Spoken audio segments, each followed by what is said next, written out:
Start.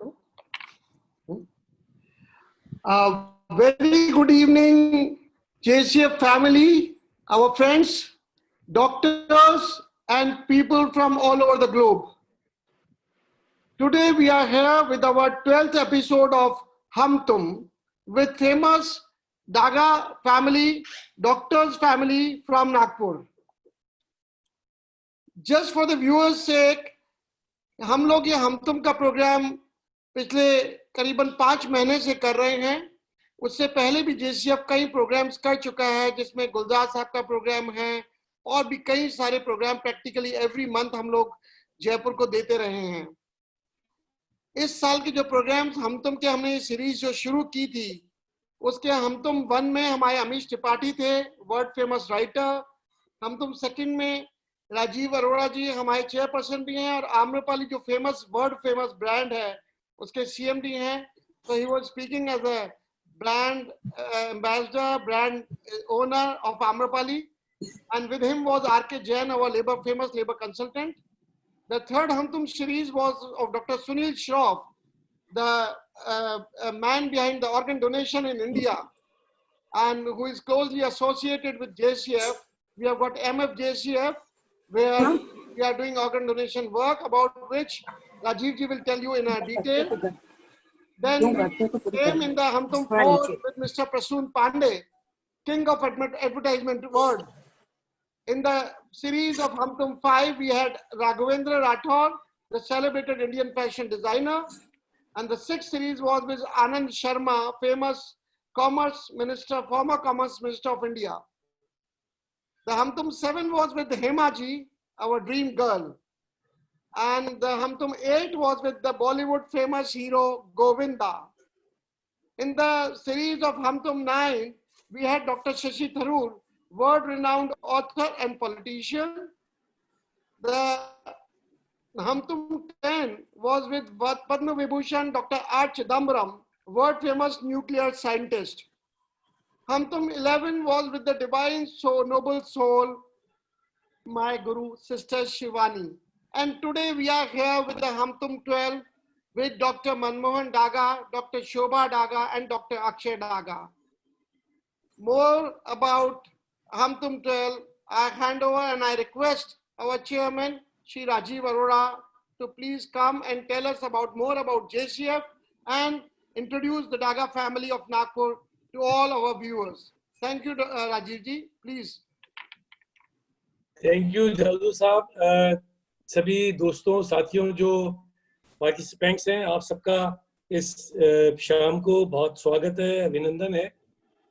बड़ी खुशी की बात है कि 100 से ज़्यादा 120 अभी पहुंच चुके हैं। मुझे लगता है कि और भी लोग सुनने के लिए इस वेबिनार के अंदर आएंगे। आपको जैसा मालूम है, JCF जो है वो आप सबकी एक संस्था है, जयपुर के जागरूक नागरिकों की संस्था है। हम कोशिश करते हैं कि साहित्य से जुड़ी कोई बात हो, समाज से जुड़ी बात हो, कोई सेवा की बात हो, उसमें हम अपनी भूमिका निभा सकें। और आर्ट एंड कल्चर के फील्ड में हम लोगों ने विशेष काम करा है। आपको मालूम है, पिछले 2-4 साल में आपने देखा है कितनी मशहूर हस्तियों को हम आपके बीच में लेके आए, रूबरू कराया है। राजस्थान की, राजस्थान से बाहर की और देश के बाहर की भी। उसके बाद ये कोविड का समय आ गया, कोरोना काल, तो इस बीच में जो हमारा काम इसके साथ साथ चलता रहता है, MFJCF का, जो भी जादू जी आपको मेंशन कर रहे थे, मोहन फाउंडेशन के संग हम लोग ऑर्गन डोनेशन के क्षेत्र में विशेष काम कर रहे हैं। राजस्थान को ऑर्गन डोनेशन के क्षेत्र में अग्रणी बनाने में MFJCF और आप सब साथियों का बहुत बड़ा योगदान रहा है। और इस वजह से पिछली सरकार और वर्तमान सरकार दोनों हमारे इस अभियान में, अंगदान का जो अभियान है, कैरेगिवर ऑर्गन ट्रांसप्लांट का जो अभियान है, उसमें हमारा साथ देती रही है। और एक शीघ्र ही अंगदाता सर्किल, अंगदाता तिराहा जयपुर में एक महत्वपूर्ण जगह पर बनने वाला है, जो मेरे ख्याल से एक अभिनव प्रयोग होगा अंगदान के क्षेत्र में। तो आज हम सब लोग जिन सज्जनों को सुनने के लिए आए हैं, मैं उनके बारे में अपनी बात करना चाहता हूँ। पहले तो मैं डॉक्टर मनमोहन डागा जी को हमारी बहन शोभा गागा जी को और अक्षय गागा जी का हृदय से स्वागत करता हूँ, अभिनंदन करता हूँ। और साथियों, बात को शॉर्ट करते हुए, गागा साहब ने, मनमोहन गागा जी ने MBBS और MS करा PGI चंडीगढ़ से।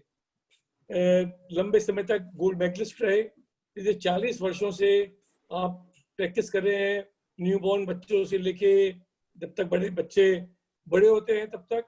और सबसे बड़ी बात यह है कि समाज सेवा में आपका विशेष योगदान रहा है, इंटरेस्ट रहा है। हमारे देश के बहुत ही प्रमुख समाज सेवी डॉक्टर प्रकाश आमटे के साथ आपने लंबे समय तक काम करा और आपकी सेवाओं के लिए आपको बहुत सारे विशेष सेवा सम्मान मिले। हमको बड़ी खुशी है कि आज हमारे बीच में हैं। आप पास्ट प्रेसिडेंट के Indian Medical Association of Pediatrics के, Indian Association of Pediatric Surgeons के और रोटरी क्लब से जुड़े हुए लंबे समय से। और आपकी जो अप्रोच है अपने जो इनके पेशेंट्स हैं उनके प्रति, जो मानवतावादी जो अप्रोच है, जो केयर है, जो कंपैशन है, वो रिमार्केबल है। और खास बात यह है कि ये जो गागा परिवार है, हमारे जाजू जी जो हमारे कन्वीनर हैं प्रोग्राम्स के, उनसे जुड़े हुए हैं, तो हमारे परिवार के भी सदस्य हैं। और आप कोरोना से एक जंग जीत के परिवार के तीनों सदस्य हमारे बीच में आए हैं। इनके अनुभव को, इनके मार्गदर्शन को हम लोग सुनना चाहेंगे। और मैं उसके साथ ही डॉक्टर अक्षय गागा, जो कि वर्धा से BGS करे हुए हैं, आपने MGS करा मैंगलोर से, और ओरल साइंस के अंदर आप एक्सपर्ट हैं, सीनियर प्रैक्टिसिंग सर्जन हैं नागपुर के अंदर, हेड ऑफ द डिपार्टमेंट हैं डेंटल कॉलेज ऑफ नागपुर के, वो भी हमारे बीच में हैं। आप भी बहुत एक्टिव हैं रोटरी क्लब के संघ के अंदर। और उसके साथ साथ हमारी बहन डॉक्टर शोभा गागा, जो कि एनेस्थीसिया के अंदर स्पेशलाइजेशन करती हैं, जयपुर के SMS मेडिकल कॉलेज से पढ़ के निकली है। बड़ा गर्व है हमको कि नागपुर में जाके जयपुर की हमारी बहन जाके जनता की सेवा कर रही है। 30 वर्ष से ज्यादा का आपका समय हो गया, और स्पेशली लाइफ सपोर्ट सिस्टम के ऊपर आपने स्पेशलाइजेशन करा हुआ है, और लंबे समय से जो इम्पोर्टेंट सर्जरीज होती हैं उसके अंदर अपना सहयोग करते हैं। तो आप तीनों का बहुत बहुत अभिनंदन है, स्वागत है JCF की ओर से। और मैं जाजू जी से कहूंगा कि आज के वेबिनार की शुरुआत उनके साथ करें। नमस्कार।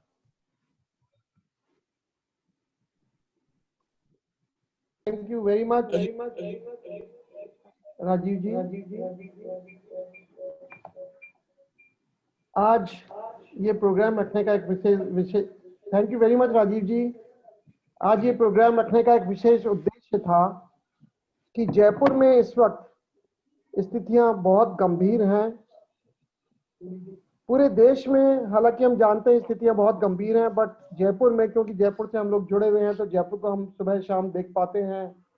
और आज से 40 दिन पहले जहां ये केवल सुनते थे कि एक आंकड़ा होता था कि इतने लोग बीमार हो गए कोविड-19 से, इतने लोगों को तकलीफ है, और आज पिछले 1 महीने से ऐसे लगने लगा है कि जैसे हर घर पर कोविड-19 अपनी दस्तक दे रहा हो। हर घर को कोविड-19 का सफर देखने को मिल रहा है, और बहुत तकलीफ है इस बात की, बिकॉज जब आप दूर से किसी चीज को देखते हो और खुद उस चीज को एहसास करते हो, उसमें बहुत बड़ा फर्क होता है।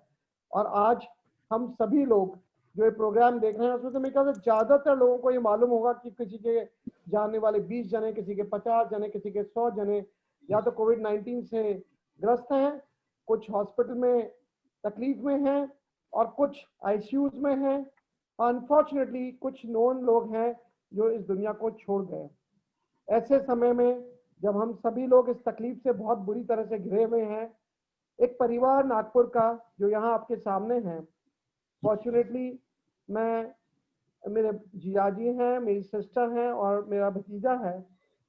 डॉक्टर डागा एक बहुत सीनियर और नोन डॉक्टर हैं नागपुर में, और अभी पिछले 1 महीने पहले एक्चुअली सीरियसनेस तब आई जब मुझे मालूम पड़ा कि ये परिवार पूरा का पूरा, तीनों के तीनों लोग इस तकलीफ में आ गए। डॉक्टर डागा खुद, डॉक्टर शोभा खुद, और डॉक्टर अक्षय की मिसेज और उनके 2 छोटे बच्चे, दे वर ऑल पॉजिटिव।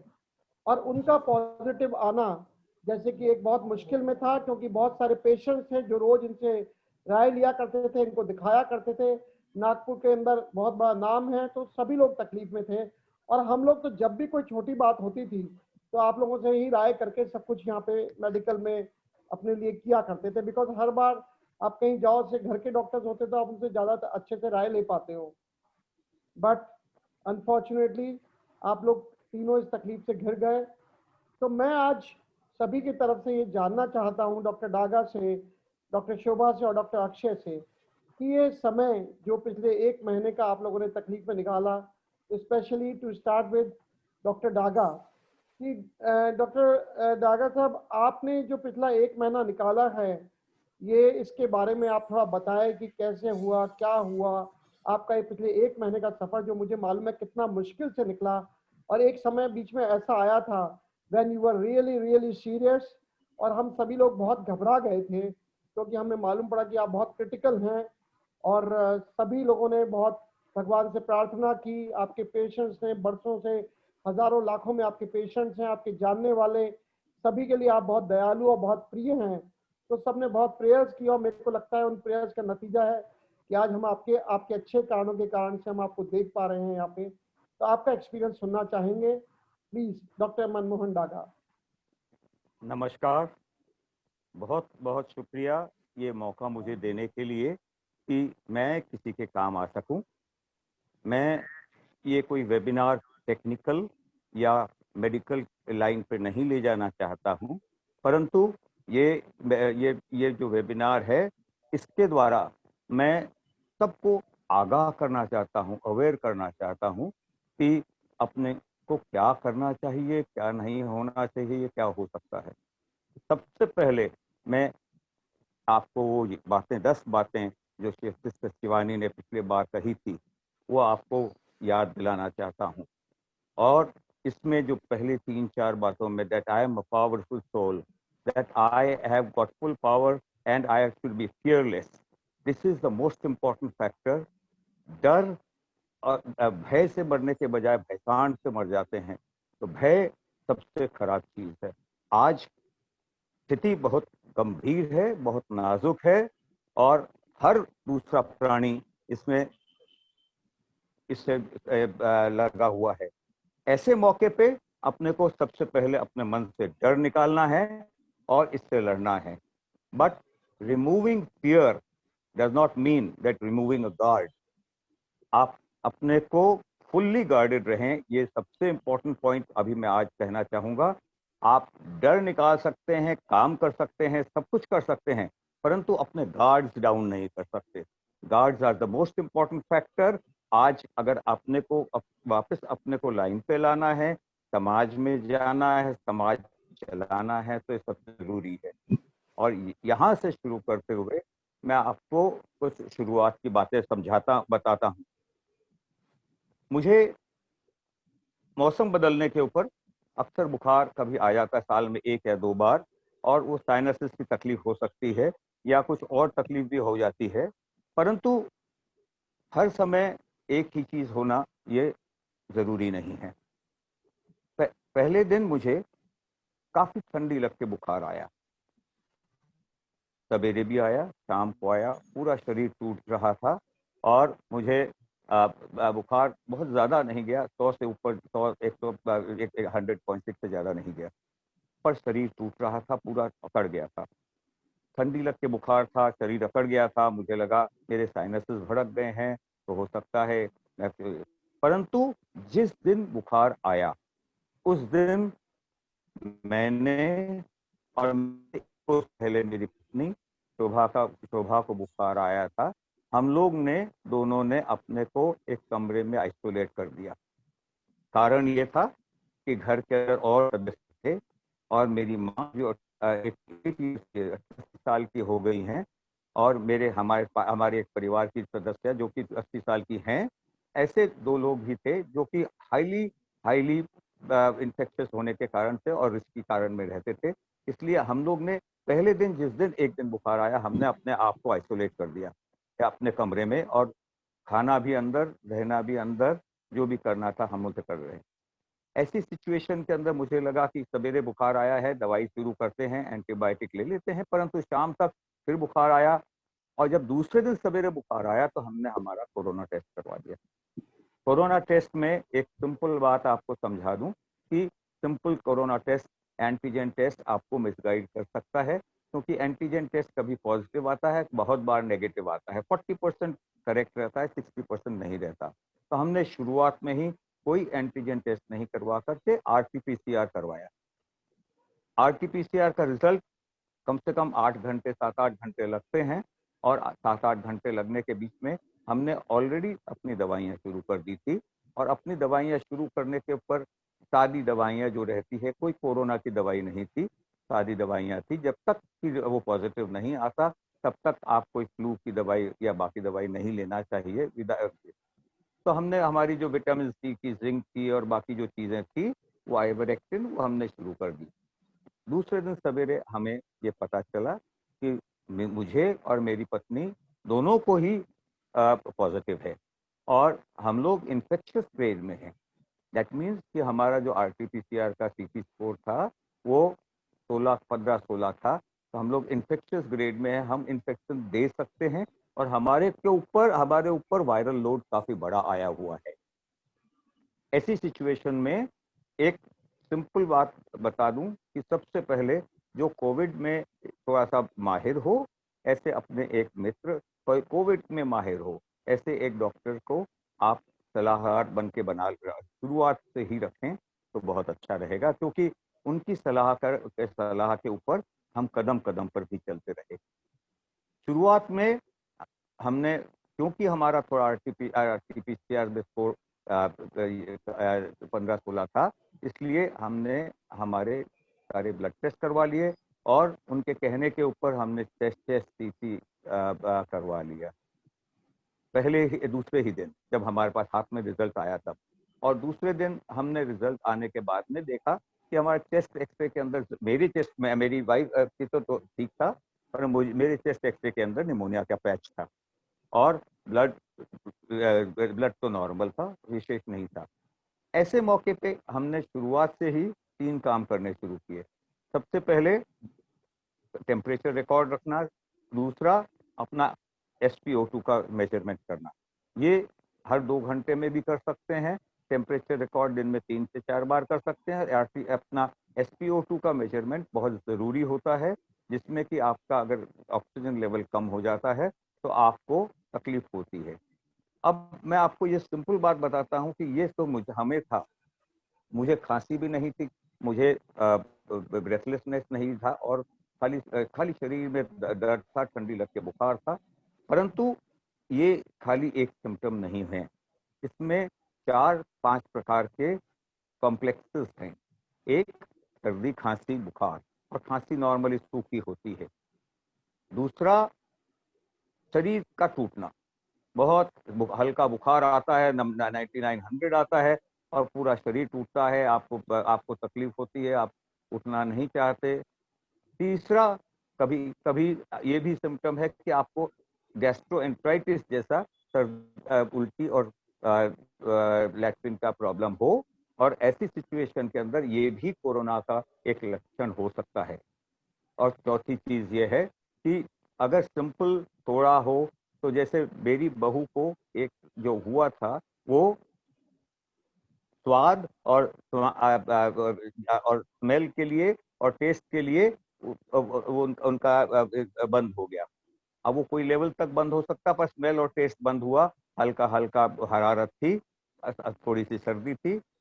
हमने पूरे घर का RT-PCR करवाया, हमने एक को भी नहीं छोड़ा, जिसमें कि मेरी मदर और मेरा बेटा जो है आपसे बात अभी आपसे मुखातिब होगा, उनसे वो भी थे, और हमारे घर के जो भी सर्वेंट्स थे, हमारे घर के बच्चे थे, सबका RT-PCR उसी रोज करवा दिया, एक नेक्स्ट डे की जब हमारा पॉजिटिव आया।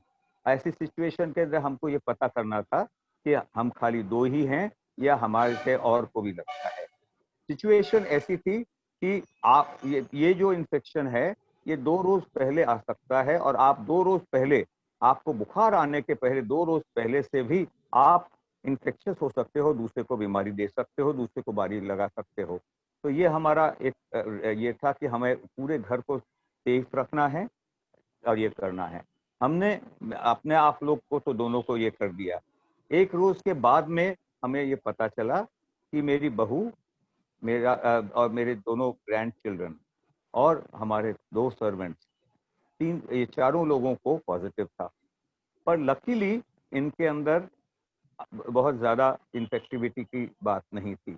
ये पॉजिटिव थे पर टोटली एसिम्प्टोमेटिक थे, इनको कोई तकलीफ नहीं थी। बच्चों में एक 2.5-3 साल का, 3.25 साल का पोता है और एक 6 साल का पोता है। दोनों को कोई सिम्टम्स नहीं थे। मेरी बहू को वही सिम्टम था कि टेस्ट और स्मेल दोनों उनके चले गए थे और हल्की सर्दी थी और हल्की हरारत थी। सर्वेंट्स हमारे एकदम 100% नॉर्मल थे, टोटली एसिम्प्टोमेटिक, कोई सिम्टम किसी प्रकार का जो मैंने अभी बताया वो नहीं था।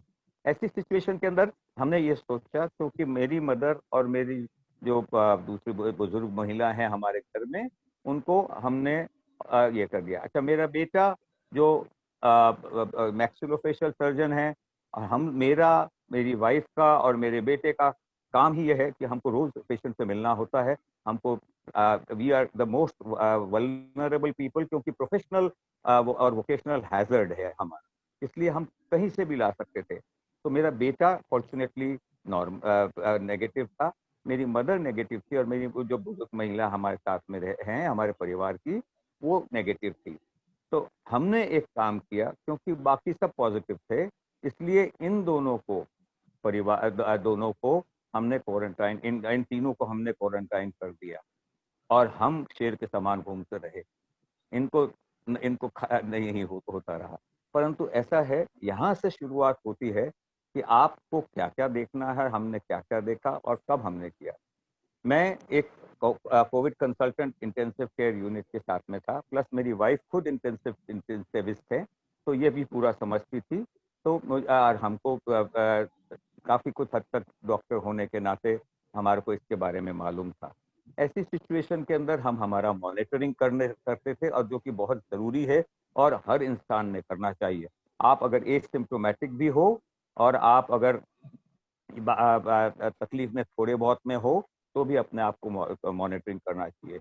और ये मॉनिटरिंग है, मॉनिटरिंग के अंदर जैसे मैंने आपको बताया 3 या 4 चीज का अपना ध्यान रखना है। एक, पल्स, दूसरा SpO2, दोनों एक ही मशीन से हो जाता है।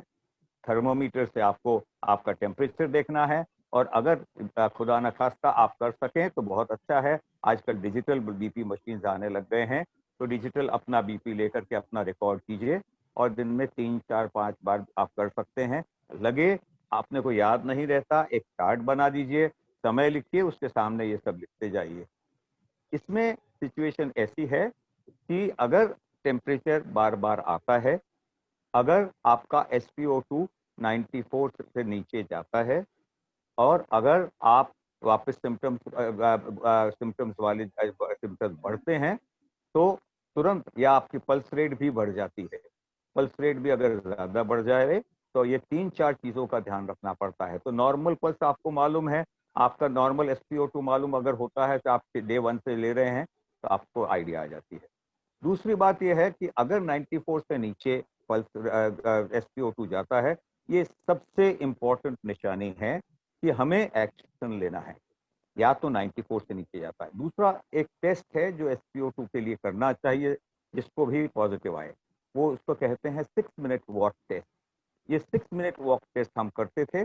6 मिनट आप चलिए, आपकी स्पीड और आपकी उम्र के हिसाब से आपको चलना है। आपको मारामारी करना नहीं, दौड़ना नहीं, आप नॉर्मल चलिए, थोड़ा सा कर सकते हैं। अगर आपको सांस नहीं फूलती तो नॉर्मल चलिए, और उसके बाद में फिर से आपका SpO2 देखिए। अगर आपका SpO2 3 डिग्री से कम होता है, जैसे अगर आपका पहले SpO2 98 था, और अगर आप अब 98 के बजाय 95 आ जाते हैं, या 97 था और 94 चले जाते हैं, ये अच्छी निशानी नहीं है।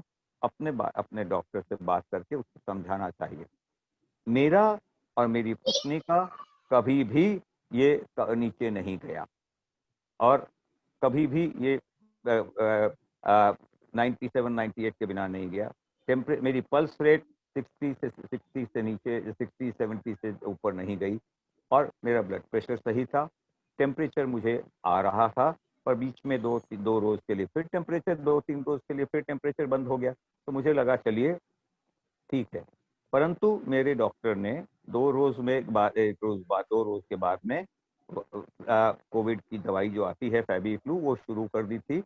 और उसके साथ साथ में, क्योंकि मेरी पत्नी इंटेंसिविस्ट है, तो घर पे इंजेक्शन, आईवी इंजेक्शन डेक्सामेथासोन और आईवी और एक लो मॉलिक्यूलर वेट हेपेरिन, इसको फ्लेक्सान कहते हैं, हमने शुरू कर दिया था जिस दिन से पॉजिटिव आया था, उसके 1 रोज के बाद में। तो जब टेस्ट में दिखे तो हमने शुरू कर दिया था। और ये शुरू करने के ये 3 ही दवाइयाँ जो थी, वो शुरुआत के लिए ज़रूरत होती है सबको, क्योंकि इससे ज़्यादा अगर किसी को बढ़ता है तो उसके लक्षण अपने को, जैसे मैंने अभी बताया, SpO2, पल्स रेट और ब्लड टेम्परेचर और ये इसका है, अगर ये होता है तो आपने को आगे सोचना है। परंतु मेरा अगले 6-7 दिन तक मुझे सही रहा।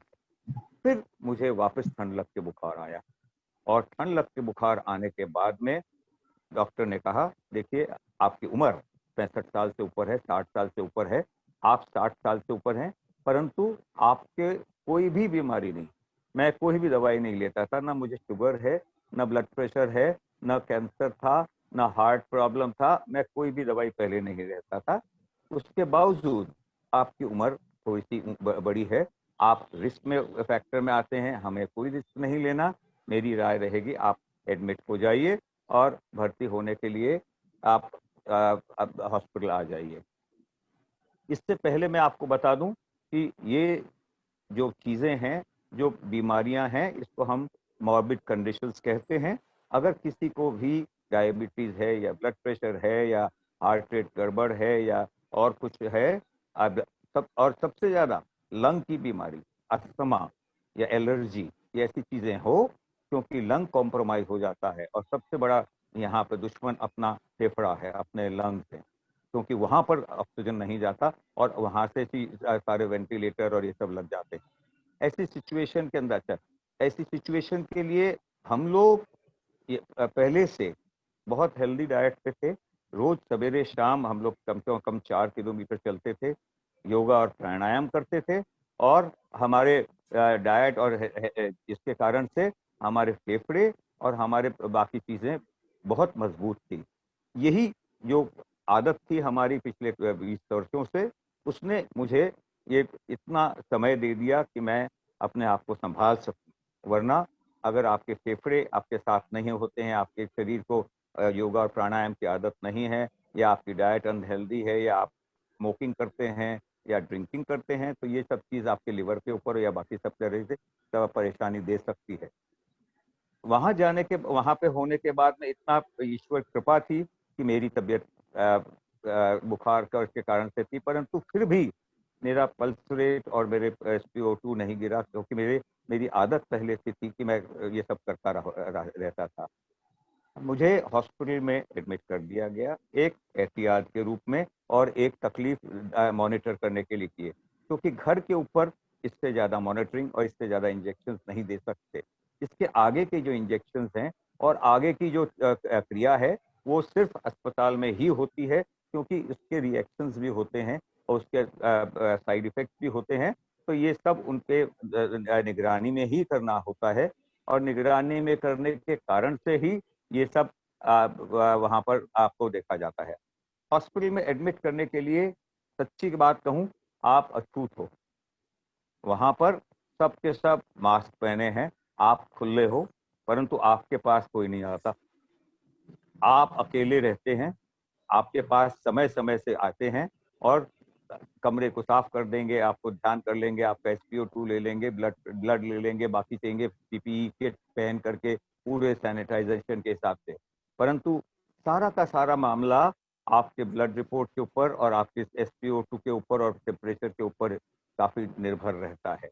और ब्लड रिपोर्ट सवेरे शाम हो सकते हैं, और सवेरे शाम कुछ कुछ स्पेशल ब्लड रिपोर्ट्स होते हैं, जिससे कि अंदेशा होता है कि बीमारी अंदर के अंदर कितनी बढ़ रही है।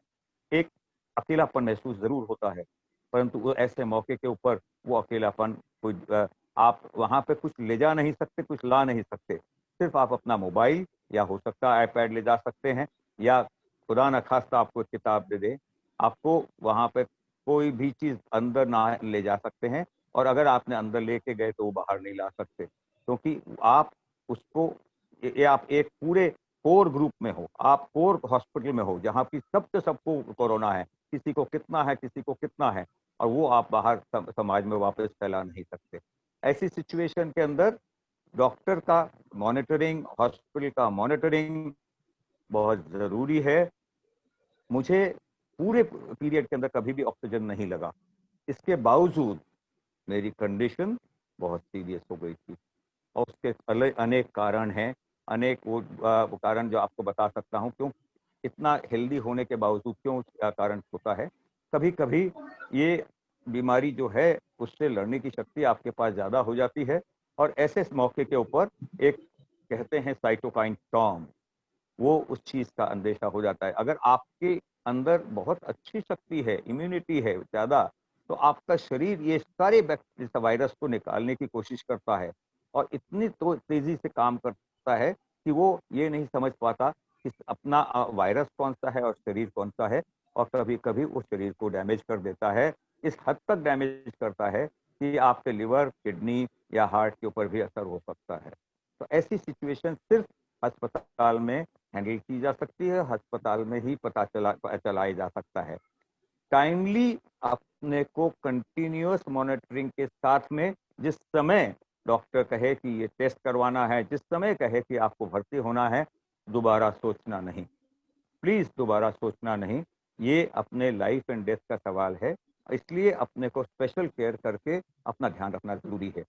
वहां पर रहने के बावजूद सारे टेस्ट सवेरे हो शाम होते थे, शुगर के भी टेस्ट होते थे, बाकी जो स्पेशल टेस्ट होते थे डी डाइमर का, IL-6 का, और बाकी सब टेस्ट हमारे होते थे। उससे हमारी स्थिति का काफी अंदेशा आता था। एक और बात बता दूं मैं आपको कि एक बहुत अच्छा हॉस्पिटल वोकहार्ट है, परंतु उसके अंदर पैनल ऑफ डॉक्टर्स बैठ करके जो एक्सपर्ट्स हैं वही डिसाइड करते हैं कि अगला इंजेक्शन या अगला कोर्स क्या देना और क्या नहीं देना। और ये पैनल ऑफ डॉक्टर्स के अंदर हर डॉक्टर हर समय अवेलेबल होगा ये जरूरी नहीं है। एक भी डॉक्टर ने आकर के मुझे ये नहीं कहा कि मैं मेरा कोई चेस्ट ऑस्कल्टेट किया होगा, हाथ लगाया होगा। दूर से खड़े होकर बात करते थे, रिपोर्ट देखते थे, तकलीफ सुनते थे, SpO2 चेक करते थे, ब्लड रिपोर्ट चेक करते थे और दवाइयाँ मेरे को देते थे। ऐसी सिचुएशन के अंदर मैं वहाँ पे बड़े ईश्वर के शुक्रगुजार हूँ कि मैं अपने दोस्तों के, अपने परिवार के प्रेयर्स के कारण, अपने परिवार के प्यार के कारण, अपने पेशेंट्स के भावना के कारण मैं ठीक हुआ, और कुछ मैं यहाँ पर आकर के फिर आज आपसे बात कर रहा हूँ। कुछ जो प्रिकॉशंस मैंने अभी आपको बताए ये बहुत ज़रूरी हैं, और वो जो 6 मिनट वॉक टेस्ट है, अगर आपका SpO2 नॉर्मल भी है, फिक्र नहीं कीजिए, 6 मिनट वॉक टेस्ट कर लीजिए। अगर आपका ड्रॉप नहीं होता है 3 डिग्री से, आप रीजनेबली सेफ हैं, परंतु निगरानी एक फिजिशियन की ज़रूरी है, और एक फिजिशियन की निगरानी के कारण से आप जब भी करें ये करें। ये मेरी राय है। अब मैं आपसे कोई प्रश्न होंगे तो उसका उत्तर देने के लिए तैयार हूं, परंतु बाद में देंगे, एक एक करके आपको हम लोग एक एक कदम पे आपको आगे बढ़ाते जाएंगे। Thank you very much doctor डाका साहब, और प्रभु की बहुत कृपा रही कि आज वापस आप हमारे बीच में हैं। मुझे वो दिन याद है कि जिस वक्त आप कितने सीरियस थे, कितने क्रिटिकल थे, और यहाँ पे कुछ लोग अखंड पाठ कर रहे थे, कुछ लोग महामृत्युंजय जाप कर रहे थे, और कुछ लोग बस आपके जितने सारे चाहने वाले हैं। मैं बताना चाहूंगा सभी को कि doctor Daga is very very popular in Nagpur, बहुत ज्यादा। उस पूरी बेल्ट के अंदर मुझे याद है जब मैं इनके पास जाया करता था, उस पूरी बेल्ट में इनको बिल्कुल भगवान के जैसे वहां पे लोग ट्रीट करते हैं और प्यार करते हैं, और एक्चुअली ऐसे हैं। मैं इनको बहुत क्लोजली देखा है क्योंकि मेरे जीजाजी भी हैं। He is a great man, great human being. अब मैं आता हूँ मेरी sister doctor Shobha Daga. Doctor Shobha is a intensivist, Jaipur से हैं, मेरे पास ही रही हैं, बढ़ी हुई हैं और फिर यहाँ एसएमएस से इन्होंने एमबीबीएस किया और फर्दर अपनी स्टडीज इन्होंने पीजीआई चंडीगढ़ से की और उसके बाद नागपुर में इन्होंने एमडी एनेस्थीसिया में किया और वहाँ पे एनेस्थेटिस्ट और एज ए इंटेंसिविस्ट वहाँ पे काम कर रही हैं पिछले करीबन 35-40 सालों से। डॉक्टर शोभा को मैंने बहुत स्ट्रॉन्ग इंटेंसिविस्ट के रूप में हमेशा देखा है। मेरे फादर मदर यहाँ जब बहुत सीरियस थे तब भी वो यहाँ पे थी और she was here almost for 6 months and I have seen her how strong she is. तो एक दिमाग में बहुत तसल्ली थी कि जब जिया जी की तबीयत, डॉक्टर डागे की तबीयत खराब हुई कि डॉक्टर शोभा वहाँ पे हैं।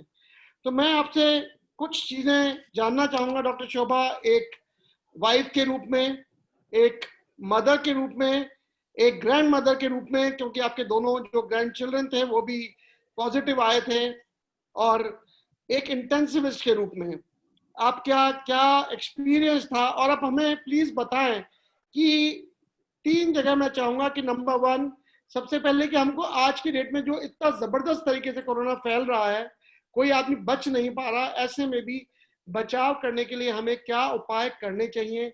हो सकता है सब उपाय सबको मालूम है, लेकिन हो सकता है हम कुछ उपायों को मिस आउट कर रहे हैं। तो सबसे पहले आप हमें ये प्लीज बताएं कि हमको क्या उपाय करने चाहिए कि जिससे कि हम कोविड के असर में नहीं आए या उसकी संभावनाएं बहुत कम रहे हमारे लिए। तो सबसे पहले प्लीज मैं आपसे वो जानना चाहूंगा। Doctor Shobha please. ठीक है जी। नहीं कर पा रही? Can you listen? Hello?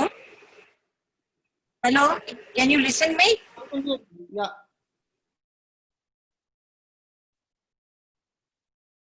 But यहाँ पे शुगर पे वो आ रहा है, नहीं आ रहा है।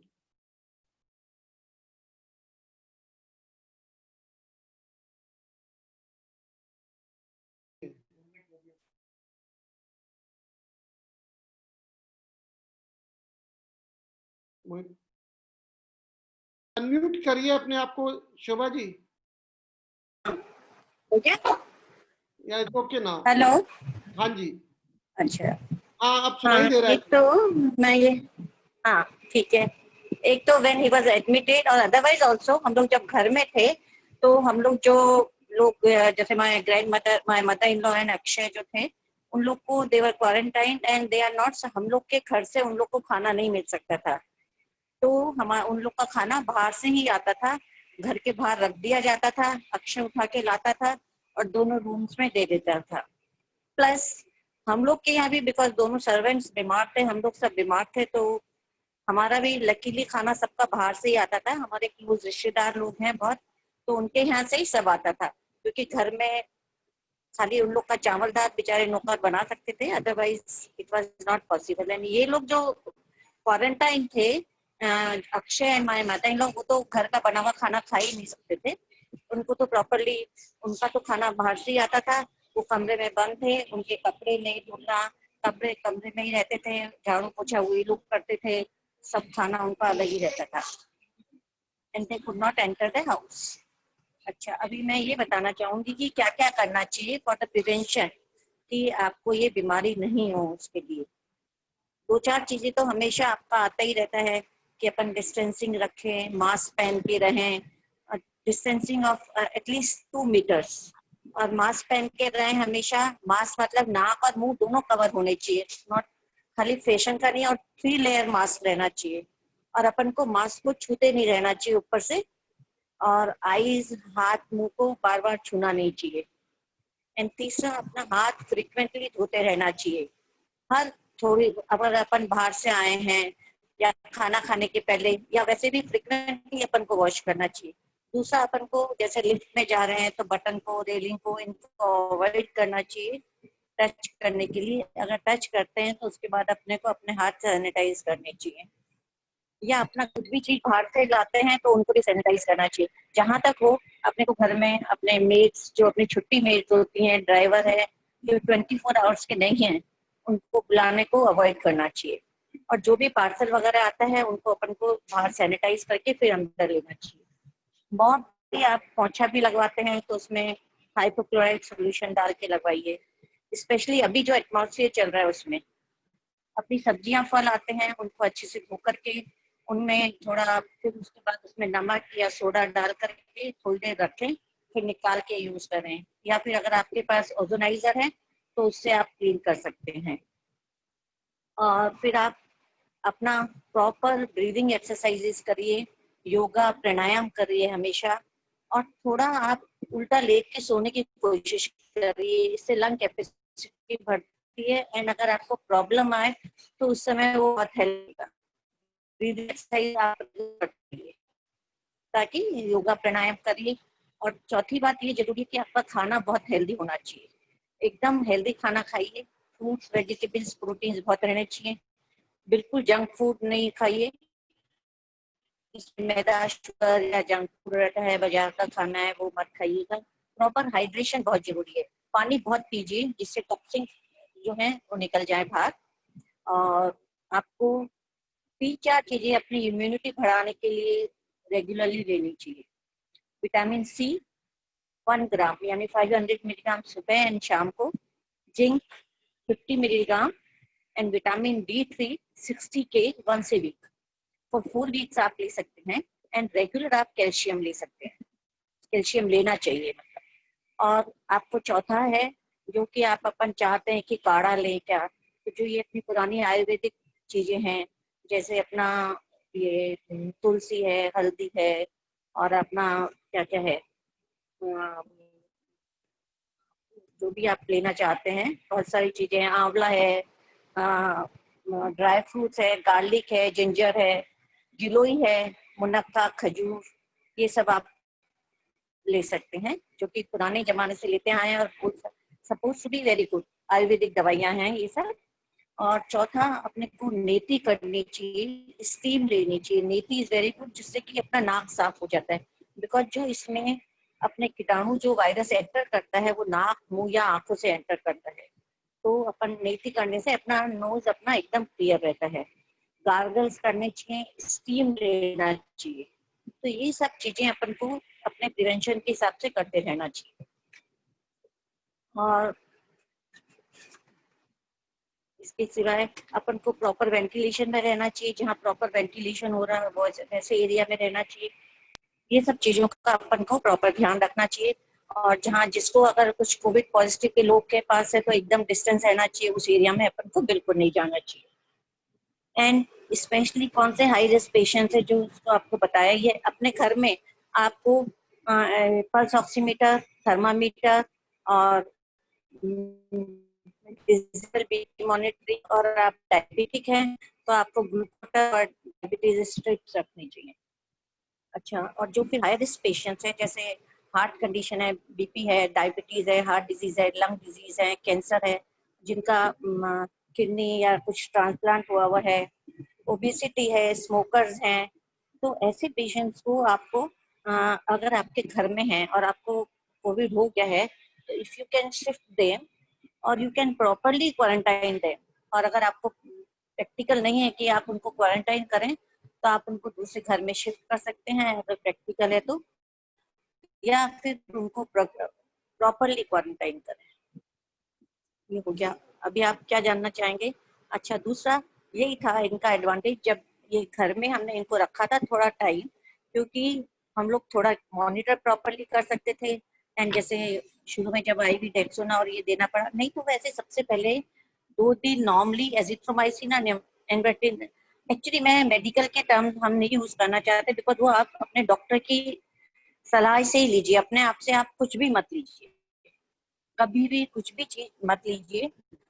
और आप हुए आपको थोड़ा भी तो आप ना एक डॉक्टर जरूर नियुक्त कर लीजिए, उससे ही सलाह से आप सब लीजिए क्या दवाई लेनी है क्या नहीं लेनी है, और उसको बताते जाइए। खाली आप अपनी मॉनिटरिंग जरूर रेगुलरली एवरी डे के हिसाब से करते जाइए, इतना SPO तो ये इतना है, और आप उससे सलाह लेके ही कोई भी दवाई लीजिए। और जब वो बोले, एक वो जरूर बोलते हैं CTHR टेस्ट, आपका लंग्स में क्या प्रॉब्लम है वो देखने के लिए, वो बहुत जरूरी है। तो वो ब्लड टेस्ट वो जो बताते हैं डॉक्टर, उसके हिसाब से आपको ब्लड टेस्ट करवाते रहना चाहिए, CT टेस्ट करवाते रहना चाहिए। एंड अभी जैसे लोग पहले तो बहुत ही इसको इग्नोर करते थे, कुछ नहीं है, सर्दी खांसी हुई है, हमको तो टेस्ट करवाने की भी जरूरत नहीं है, कुछ करवाने की जरूरत नहीं है, अपना कोविड टेस्ट भी नहीं करवाते थे, घर में बैठ के आराम से रहते थे। पर ऐसा नहीं करना चाहिए कई बार, बिकॉज आप लेट पहुंचते हैं तो बहुत क्रिटिकल कंडीशन हो जाती है, तो आपको इसका पूरा ध्यान रखना चाहिए। अच्छा देखिए, ये तो हो गया। अब आपके घर में जब वापस आते हैं पेशेंट, कोविड पेशेंट जब घर में आता है, तो अभी तक तो बाकी लोग अपन से घर आते थे, अब पेशेंट को बिकॉज उसकी इम्यूनिटी बहुत कम हो गई है, तो उसको सब लोगों से बच के रहना चाहिए, क्योंकि now he is prone for infection from others. तो उसकी बहुत केयर करना पड़ता है। उसके आने के पहले अपन को पूरा घर सैनिटाइज करना चाहिए, और जिस गाड़ी में उनको लेके आ रहे हैं वो गाड़ी प्रॉपरली सैनिटाइज करनी चाहिए। और फिर जब उनको घर में लेके आ जाएं, तो अगर अपने पास रूम फिल्टर है, एयर फिल्टर है, तो वो लगा देना चाहिए। पूरा घर में अच्छे से मॉपिंग होनी चाहिए। और जैसे आपका जो फर्नीचर वगैरह क्लीन करना है, वो सेवलॉन पाइप से करना चाहिए। हर चीज को सेवलॉन उससे आपको करना चाहिए। तो अपन को एक्स्ट्रा केयर करना पड़ेगा। उनके बर्तन अलग रखने चाहिए, उनको गर्म पानी से धोना चाहिए, कपड़े तो खुद ही अलग से गर्म पानी में धोना चाहिए। उनके रूम में कोई एंटर नहीं करे, क्योंकि अभी उनकी इम्यूनिटी बहुत कम है, तो उनको कोई भी तरह का इन्फेक्शन नहीं।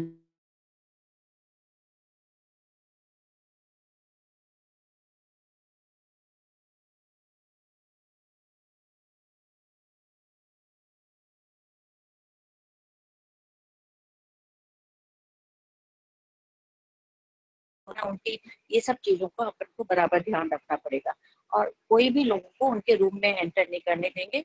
Extra careful, we have to be extra careful for that person. और SpO2 वगैरह सब उनका चेक करते ही रहेंगे, जो भी है अभी भी उनका SpO2 टेम्परेचर वगैरह रेगुलर चेक करते रहेंगे। और बहुत हेल्दी तो खाना खाना चाहिए, और proper hydration is very very important, कि पानी बहुत पीना चाहिए, और नेबुलाइजर करना चाहिए, स्टीम लेना चाहिए, ब्रीदिंग एक्सरसाइज करनी चाहिए, उल्टा लेटना चाहिए प्रोन पोजीशन में। इससे लंग की कैपेसिटी बहुत अच्छी रहती है। सेपरेट रूम, वेंटिलेटेड रूम होना चाहिए।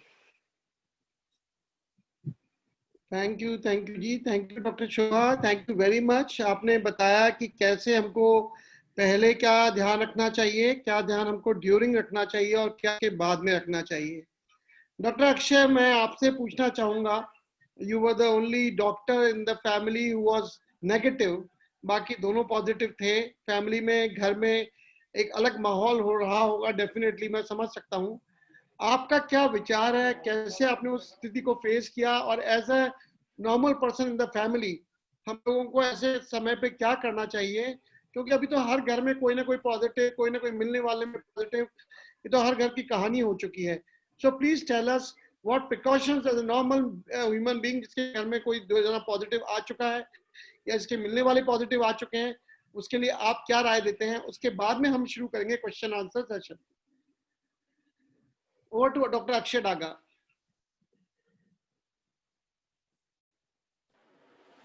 A very good evening to everyone.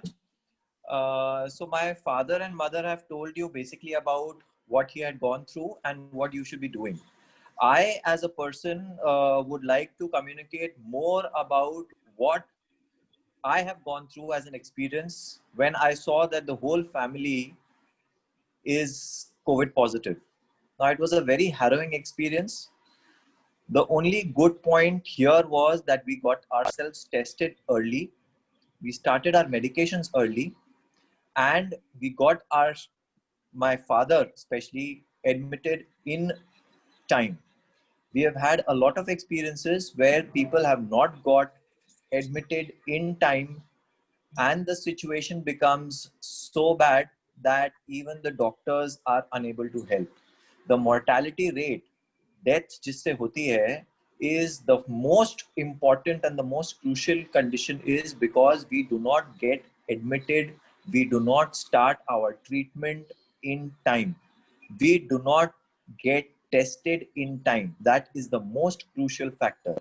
आप अपने आप, क्योंकि आज तक ये हालत होती है कि थोड़ी सर्दी खांसी, पेट में लूज मोशंस हो गए या आपका बॉडी एक हो गया, तो we keep on procrastinating and we think कि नहीं ये तो फ्लू होगा, मुझे कोविड कैसे हो सकता है, पूरी दुनिया को मुझे कोविड कैसे हो। ये जो कंडीशन है, इसके कारण बहुत लोग बहुत सफर कर चुके हैं. So my personal experience is that अगर आपको, मैंने कुछ क्वेश्चंस के आंसर्स भी किए हैं, मेरा ये पर्सनल सुझाव है कि अगर आपको, especially if you are aged above 50, 55 and if you have comorbidities, अगर आपको फीवर, रिगर्स, चिल्स, सर्दी, खांसी, जुकाम, बॉडी एक, गैस्ट्रिक प्रॉब्लम्स, ये सब कुछ भी अगर इनमें से रहता है, you should get yourself tested ASAP, as soon as possible. Get your medication started under the guidance of a physician as soon as possible and get yourself admitted. Now, आज के कारण, आज की problems क्या है? As a negative person, I was there quarantined. The whole family could move out in the room because everyone was positive. Correct. So, but we were the people who are negative get more stressed because we have to take care of everyone. We are supposedly normal. We have to take care of everyone. So what happened is, now there was a slight difference in us, in our family, and in the people whom I'm addressing, because my father and mother both were doctors and I am also a doctor. So हमको कुछ चीजें का advantage है. For example, I will tell you जो आपको problems हो सकती हैं जो हमको नहीं हुई, which you have to keep in mind. One is that as doctors we understood our symptoms very well. तो हमको 4 लोगों से पूछने की जरूरत नहीं पड़ी कि क्या इसका टेस्ट कराने की जरूरत है. सेकेंड, हमने टेस्ट जल्दी करा लिया, हमने प्रोक्रेस्टिनेट कहीं नहीं किया. Third, because mummy is an intensivist, so injectables अगर कुछ देने हैं तो वो सब चीज घर में हो गई. फोर्थ, हमने अपने घर में ही ऑक्सीजन सिलेंडर मंगवा लिया, हमने घर में ही सारी दवाइयां मंगवा ली, in case we can be prepared. ये चीजें नॉर्मल घर में पॉसिबल नहीं है. That is why we could delay the admission of my father to 7th to 8th day. In a normal household, had this been the situation, I would strongly recommend कि अगर 4 दिन तक 5 दिन तक आपका fever नहीं जा रहा है, you should get yourself admitted. I have had personal experiences where couple of my friends' fathers have expired because they did not go to the hospital in time. So this is my personal correct experience, which I would want you to take care of and take note of. Even after admission, now a problem कहाँ, technical problems कहाँ आती है, practical problems कहाँ आती है. जयपुर में भी, Bombay, Delhi, everywhere there are, you would know that there are 3 to 4 good hospitals. There are umpteen number of COVID hospitals. There are government hospitals which are very good. But दिल में आपको ये मालूम रहता है कि ये 3-4 hospital जयपुर में या ये 3-4 hospital नागपुर में, अगर मुझे कुछ problem हो तो मुझे यहाँ जाना है, because the doctors are very well known, the facilities are very good, and you will be most at peace अगर आप ये 3-4 hospital जा सको. I'm not going to name any hospital. ये problem क्या होती है कि आप अकेले नहीं हो ये चीज सोचने के लिए. ये 25,000 और जयपुर वासी और 25,000 और नागपुर वासी भी यही सोच रहे हैं कि हमें भी उसी हॉस्पिटल में जाना है. तो उसका आंसर क्या हुआ कि हॉस्पिटल के बेड्स खत्म हो जाते हैं.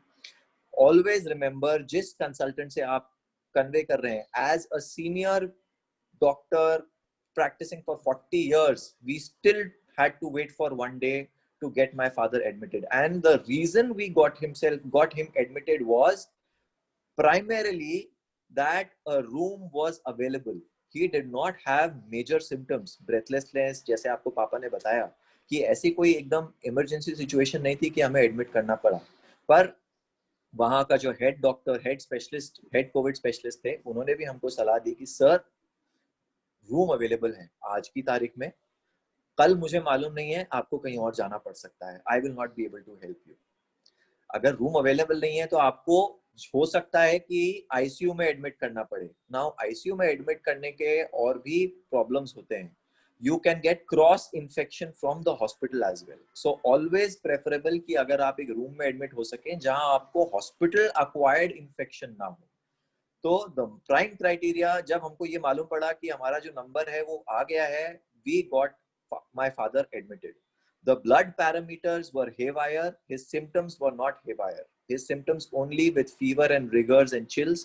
बहुत ज़्यादा breathlessness वगैरह कोई problem नहीं थी. But blood के इनके reports लगातार, every other day we were getting him checked for blood reports, and लगातार the reports were not good. I am not going to go into the technical details, but there are 6 to 7 parameters जो अब हमको तो ज़बानी याद हो गई है क्योंकि इतना रिसर्च कर लिए हैं. खुदा ना खास्ता अगर आपको भी होगा तो आपको भी वो ब्लड रिपोर्ट्स मालूम पड़ जाएंगे. वो रिपोर्ट सारी नेगेटिव आ रही थी, सारी पॉजिटिव आ रही थी और बढ़ती जा रही थी. And that is why we had to start on certain high dose antiviral drugs, antibiotics and certain drugs which are very rare, which are very difficult to procure in these times. There is a couple of drugs which are very expensive but still very difficult to procure. So मेरा problem मैं आपको एक और बताता हूँ कि एक दो ड्रग्स ऐसी होती हैं जो अवेलेबल ही नहीं होती है, जो गवर्नमेंट हॉस्पिटल्स में ज़्यादा अवेलेबल होती है, because the government has certain rules कि आप कितनी ड्रग्स कौन से हॉस्पिटल को दे सकते हो. नाउ दिस ड्रग नागपुर जैसी जगह में, with my father being such a senior surgeon, हमको we had to really run from pillar to post to acquire this drug, because it was an emergency situation and the doctors in that hospital had said that we do not have it, you have to procure it. और वो एकदम imperative था, नहीं तो my father could have deteriorated drastically. मतलब उनका breathlessness होना, ये सब चीजें chances बहुत ज्यादा थी. There is a particular term, critical time is 8 to 14 days after COVID has set. That means that is the time जब सबसे ज्यादा problems आ सकती हैं. So आप 5-7 दिन बहुत आराम से रहे, that does not mean that you are scot free. 8वें से 14वें दिन तक सबसे ज्यादा critical problems आने की आशंका दर्शाई गई है. बहुत सारे cases में जो deaths होती हैं वो 14-15 day को होती है. It is not during the first few days. There is a certain technical terminologies जो मेरे father ने भी share किया था आपसे, which is called as a cytokine storm or a bradykinin storm. उसके details मैं नहीं जाऊँगा, but उस कारण आपका breathless होना, आपका ICU में जाना, ventilator पे जाना, ये सब चीजें इस cytokine storm जो 8वें से 9वें दिन से set हो सकता है. My father required very high dose of certain medicines ताकि वो इस storm में ना जाए और वो उनको ICU में ना जाना पड़े और ventilator तक की नौबत ना आए.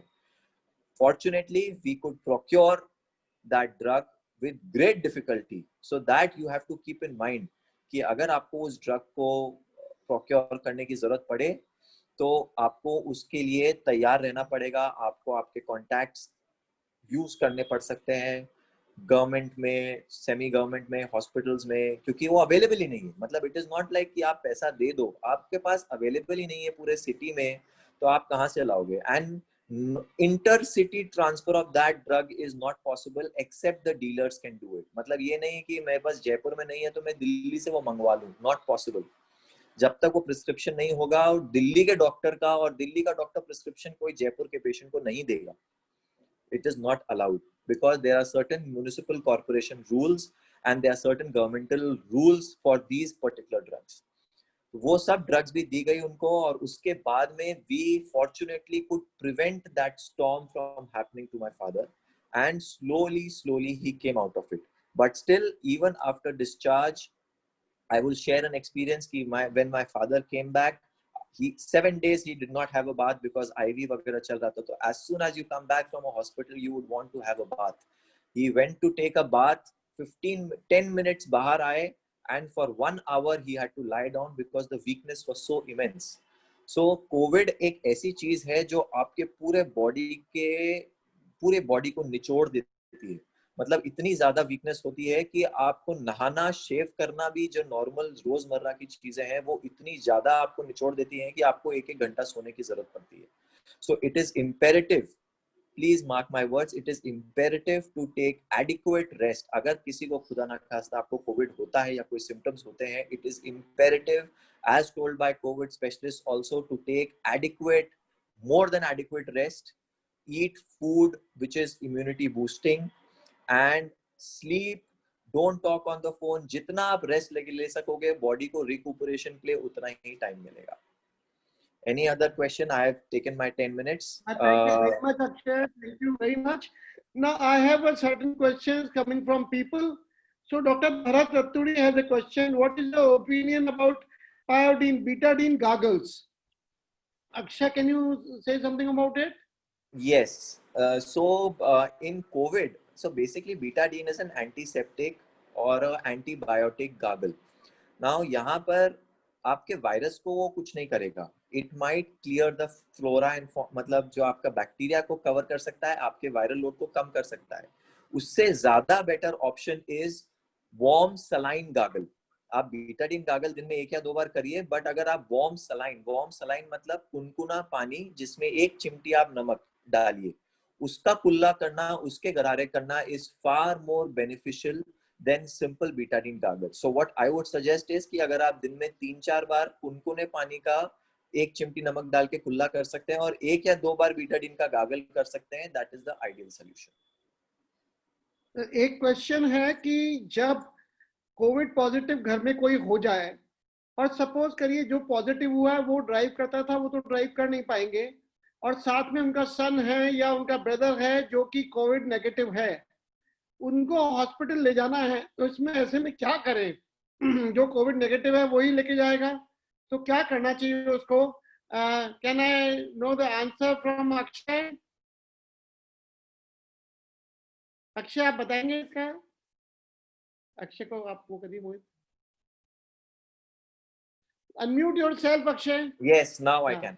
So this I will share with a personal experience कि one of my friend underwent this scenario where both his parents were detected COVID positive और वो ही सिर्फ घर में था तो कोई और नहीं लेके जा सकता था. The only solution to this is that the non-COVID person should not, as much as possible, should not, जब तक कोई emergency ना हो तब तक उस गाड़ी में उसको नहीं बैठना है. पूरी खिड़कियां खोल के तब भी नहीं बैठना है.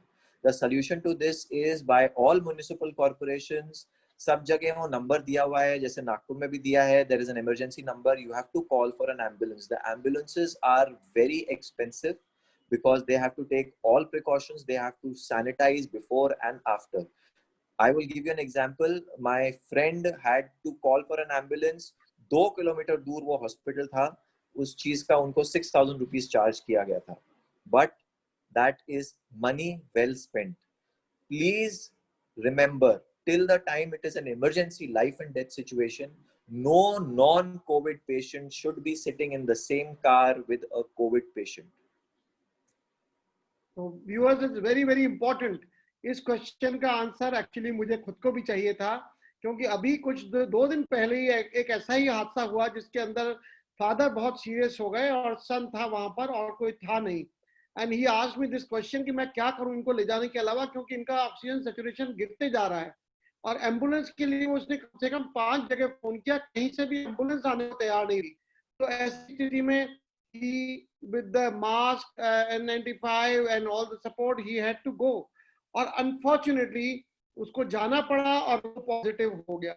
सेकंड डे वो मान पड़ा, वो भी पॉजिटिव हो गया. So this was a very unfortunate situation. But yes, अब हमको इसके लिए एक बहुत जरूरी, व्यूअर्स आपके लिए एक बहुत इंपॉर्टेंट वर्क है कि प्लीज ऐसे एम्बुलेंस के सभी के नंबर्स अपने साथ में नोट करके रखें. मैं आपको बताना चाहूंगा सभी जयपुर सिटीजन फोरम के मेंबर्स के लिए कि हम लोगों ने आपको एक कोविड इमरजेंसी किट भेजा है. सभी लोगों ने उसको बहुत पसंद भी किया. उस कोविड इमरजेंसी किट के अंदर एक लंग एक्सरसाइजर है, एक तो प्लीज एक्सरसाइज जरूर करें उस लंग एक्सरसाइजर से. वेपराइजर है भाप लेने के लिए, प्लीज दोनों टाइम भाप जरूर लें. पल्स ऑक्सीमीटर है और साथ में थर्मामीटर है, और मास्क है हमने जीनस के, हमारे मेंबर हैं आईसी अग्रवाल साहब और उनके दोनों सन, उनके बनाए हुए मास्क हैं जो कि सिस टेक्नोलॉजी से बने हुए हैं. 5 लेयर्ड मास्क हैं. उनमें से एक मास्क है, एक लेयर है that kills virus and it is supposed to be better than even N95. So अच्छा ऐसा मास्क, और 30 वॉश उसमें हो सकते हैं, तो ऐसा अच्छा मास्क यूज करें. तो ये तो हम लोगों ने भेजा ही है. बट साथ में जैसे अभी डॉक्टर अक्षय ने बताया, ऐसे एम्बुलेंसेस के नंबर हमारे पास होने चाहिए, और मैं कोशिश करूंगा कि हम जेसीएफ के हमारे ग्रुप के अंदर वो इमीडिएटली नंबर लेकर और मैं आप सभी से शेयर करना चाहूंगा. और साथ में एक क्वेश्चन है मिस्टर शुभम का. In case we have no option here but to visit the hospital, only that precaution should be we take while going to the hospital. वो अभी आपसे बात हो गई, आपने बता दिया, इसका आंसर मिल चुका है. एक ये है specific advice for senior citizens for prevention. Any specific advice for senior citizens? Dr. Daga, please. As you are also a senior citizen, so unmute करना डॉक्टर डागा को. 1 मिनट में आपको अनम्यूट कर रहा हूँ प्लीज. डॉक्टर मनमोहन. हाँ देखिए, ऐसा है, बड़ी साफ बात है 3-4 चीज के लिए. एक तो senior citizen is at high risk. दूसरी चीज ये है कि आजकल बहुत बार सीनियर सिटीजन अकेले रह जाते हैं. तीसरा, अगर आपके पास कोई कोमॉर्बिड कंडीशन है, ऐसी सिचुएशन के अंदर आपको सारे प्रिकॉशन जो शोभा ने बताए हैं वो शुरू से आखिर तक रखना है। आपको हॉस्पिटल के नंबर, डॉक्टर के नंबर और अपने पास में एम्बुलेंस के नंबर रखना है। और अपना पूरा का पूरा जो मैंने बताया था कि अगर आप SpO2, ब्लड प्रेशर, आपका ब्लड टेम्परेचर और बाकी चीजें जो हैं, इसको रेगुलर रिकॉर्ड करके रखिए। प्रिकॉशंस अपने वही हैं, जो अपने गार्ड्स नीचे करेगा वो मरेगा, सीधी बात है। आपको sanitization, distancing, mask, steam inhalation, ये आपको है या नहीं है, जहां तक हो आप ये करें। दूसरा, जहां तक हो अपना काम अपने कोशिश करें। बाहर से लोगों को, जैसे सर्वेंट लोग हैं या ड्राइवर लोग हैं, उनको जितना अवॉइड कर सकते हैं उतना अवॉइड करें। There is a question. These days, RT-PCR tests are becoming more and more unreliable. What to do? Why can samples not be collected from homes? Akshay, do you घर have से any idea sample of that? Collect होते हैं, घर से sample collect कर रहे हैं, पर the workload is so high that unfortunately the right recognized lab should be used only. They may be wrong labs which may give you a false negative or false report.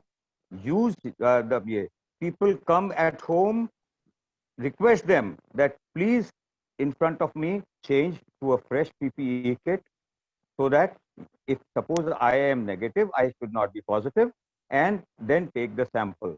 It takes a little time for them because they are also afraid of getting COVID. तो उनके पास में man power भी कम है, workload भी ज्यादा है, और इस कारण से ये इस चीज में डिले हो रहा है। अदरवाइज रिकॉग्नाइज लैब के अपने पास एड्रेस रखें और टेलीफोन रखें और फोन करें, वो घर पे आके ले जाते हैं, जरूरी नहीं है कि हमें लैब में जाना है। क्वेश्चन है सर कि जिस वक्त हम कोविड पॉजिटिव घर में कोई है जना और उनके घर में बाकी लोग नहीं हैं, ये उनके ब्रदर के साथ हुआ है कि ब्रदर और भाभी थे उनके घर में और कोई नहीं था, और दोनों बहुत थक जाते थे, तो घर में कोई सर्वेंट्स भी नहीं आ रहे, तो घर का काम कैसे हो, क्या करना चाहिए? क्या थोड़ा बहुत काम कर सकते हैं या बिल्कुल नहीं करना चाहिए या केवल रेस्ट करना चाहिए? इसके बारे में डॉक्टर शोभा आप कुछ बताएंगे क्या प्लीज? डॉक्टर शोभा को आप अनम्यूट करेंगे?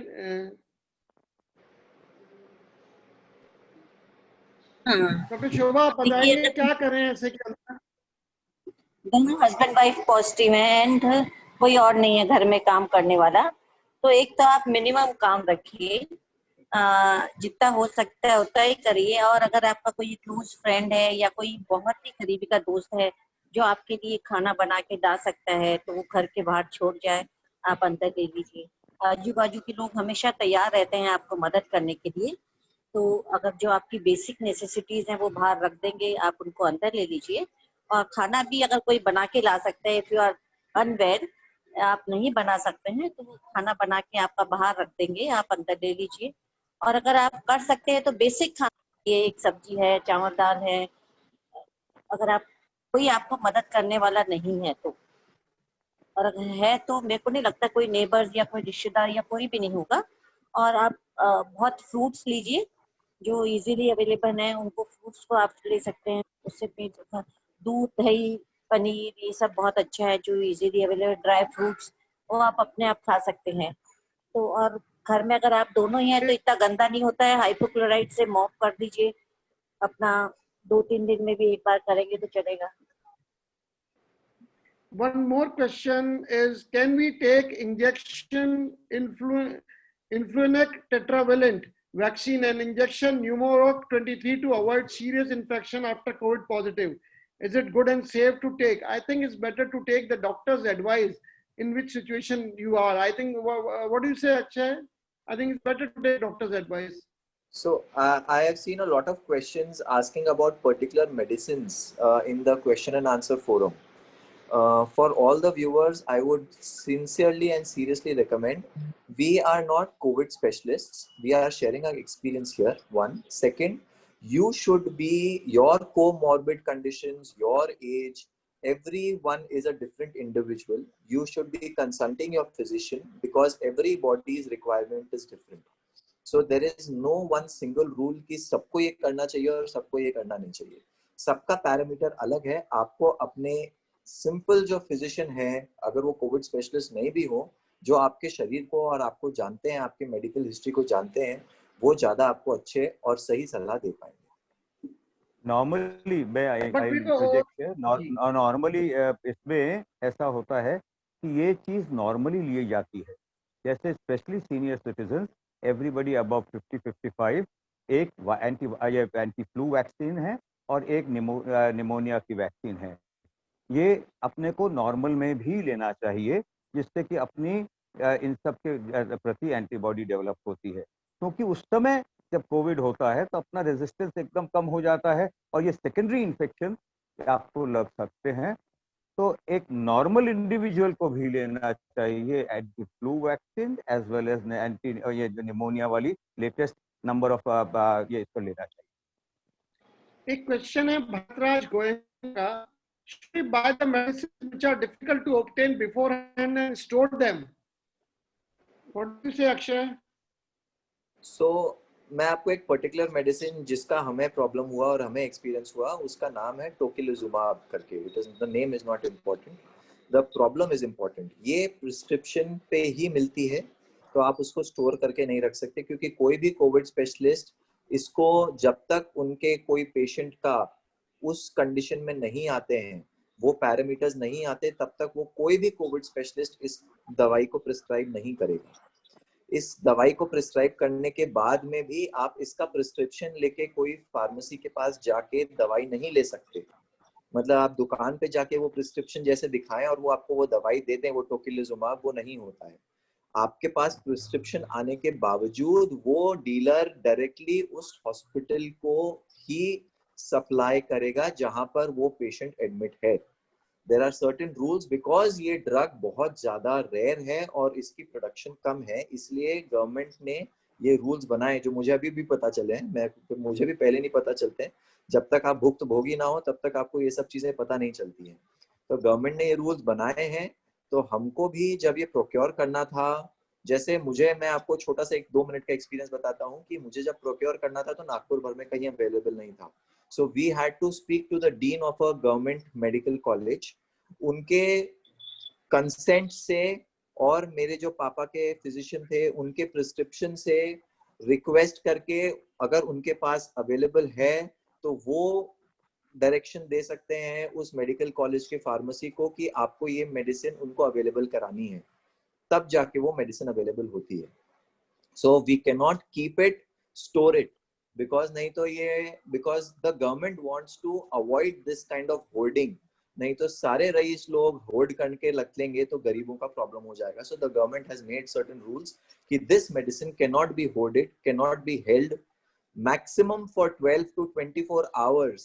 अब ये भी नहीं हो सकता कि कल प्रॉब्लम होने एंटिसिपेटेड और आज आप होल्ड नहीं कर सके. तो only on the doctors prescription 12 से 24 घंटे तक किसी पेशेंट के लिए ये मेडिसिन होल्ड की जाती है उसी हॉस्पिटल के फार्मेसी में. अगर वो 12 से 24 घंटे तक उसका प्रिस्क्रिप्शन के बाद में अगर वो यूटिलाइज नहीं हुई तो वो प्रिस्क्रिप्शन मान्य नहीं रहता है. फिर डॉक्टर को वापस लिखनी पड़ती है, फिर अगर वापस अवेलेबल हो या आप वापस वेट लिस्ट में जाते हो तब वापस होता है. So it is a little issue, but we have to deal with it.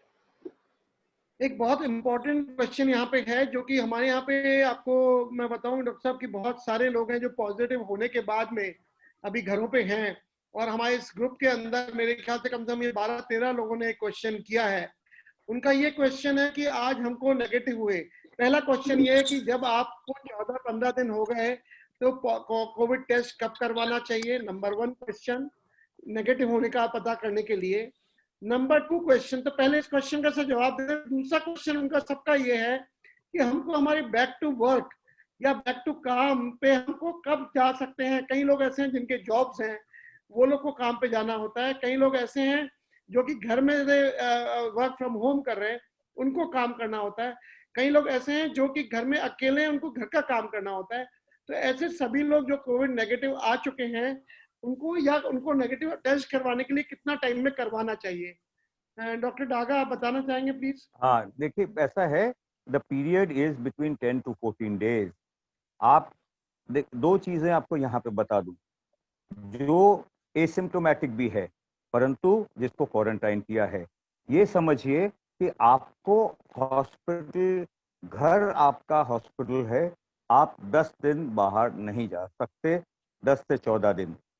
अगर आपका 14 दिन के बाद में it is not necessary to get any test done to go out of the house, क्योंकि क्या है, after 14 days you are not infective. But जो हॉस्पिटल में एडमिटेड हैं उनके लिए एटलीस्ट 17 days रहना चाहिए घर के अंदर। पर उसके बाद में, जैसे अभी अक्षय ने भी बताया, मैं आपको बता रहा था कि कमजोरी इतनी ज्यादा होती है कि आप जा नहीं पाते, और अभी अगर आप तुरंत अगर अपने आप को एक्सपोज करेंगे तो आप फिर बीमार पड़ेंगे कोई दूसरी बीमारी से भी। तो it is better to rest for at least 2 to 3 weeks before you get out of the house. If you can work at home, well and good, but avoid going out। जान है तो जहान है। ये सो डॉक्टर साहब, एक बात पक्की हो गई जो हमारे व्यूअर्स हैं उनके लिए, कि प्लीज आप अगर कोविड नेगेटिव भी हो चुके हैं, कम से कम 2-3 वीक बाहर ऑफिस नहीं जाएं, आपके लिए बेटर रहेगा।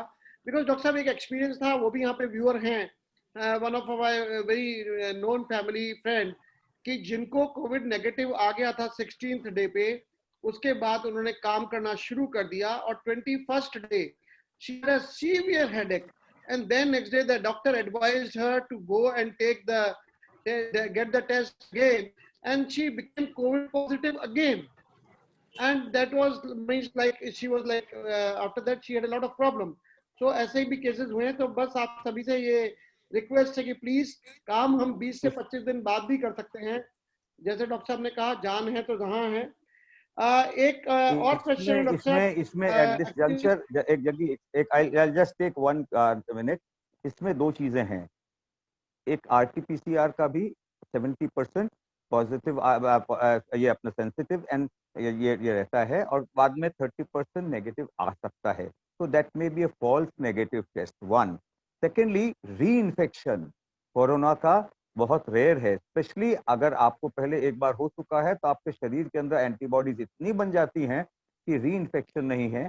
ये जो इन्फेक्शन रहा है वो शायद अपने कोई कारण से फॉल्स नेगेटिव आया है, परंतु इन्फेक्शन शरीर में बना रहा और आपने एक्सर्शन कर लिया। ओके, एक क्वेश्चन और है डॉक्टर साहब। क्वेश्चंस की तो यहाँ भरमार है, मेरे पास कम से कम भी नहीं तो इस वक्त 80 से 100 क्वेश्चंस हैं, बट मैं एक दो क्वेश्चंस, 3 क्वेश्चंस जो कॉमन मेरे को बहुत ज्यादा दिख रहे हैं वो मैं लेना चाहूंगा। How plasma therapy is effective, when it should be opted, and is it really effective? Dr. Daga, could you please explain about the plasma? Internationally, plasma therapy has been taken secondary. It does not, देखिए plasma therapy में क्या होता है, आप एक plasma को, जिसकी एक एंटीबॉडी लेवल होती है, क्योंकि जिसको ऑलरेडी बीमारी हो गई उसके अंदर एंटीबॉडी डेवलप हो जाते हैं। अब ये एंटीबॉडी पैसिव है, ये एक्टिव नहीं है, एक। दूसरी बात, जिसके एक पर्टिकुलर लेवल तक डेवलप हो भी गई है, उसको एक, इसका एक्शन बड़ा टेम्पररी है। Antibodies will work for a very short time. Internationally, this is not acceptable, though in Nagpur also and other places, now they are going to marry people after the antibody therapy. Antibody therapy just may be a little help, but it is not the answer. Okay. So one more important question. Ayush Mantralaya suggested for use of HEPA filter. What is the benefit and when it should be used for COVID? What should be the criteria for selection and should it be really used? Shobha ji, आप बताएंगे क्या please? Doctor शोभा, आप बता पाएंगे? या अक्षय जी आप बता दिए? अक्षय, आप बताएंगे क्या? नहीं, it is a HEPA filter, is a air filter, and it is to keep the viruses, bacteria, fungi, they cannot enter the room. Normally it is used in the OT, etc. also, but in such cases, especially when there is a low immunity, when he came from the hospital, then we kept it in the room so that other bacteria, viruses and fungi cannot enter, because the immunity was very, very low. So near the gate we have kept it. one a more important question. Many are using ozone cleaner for washing vegetables, but Yeah. ozone is highly oxidizing in nature. In case ozone is inhaled by someone, say children, can it be dangerous? If yes, what is the post care of ozone? Do you have any idea? No, it is. It Akshay, does not. can you? Yeah, The just keep ozone, it when outside. it is used in the water. And Yeah. when you are putting the vegetables and stuff in the water, you push in the nozzle into the water.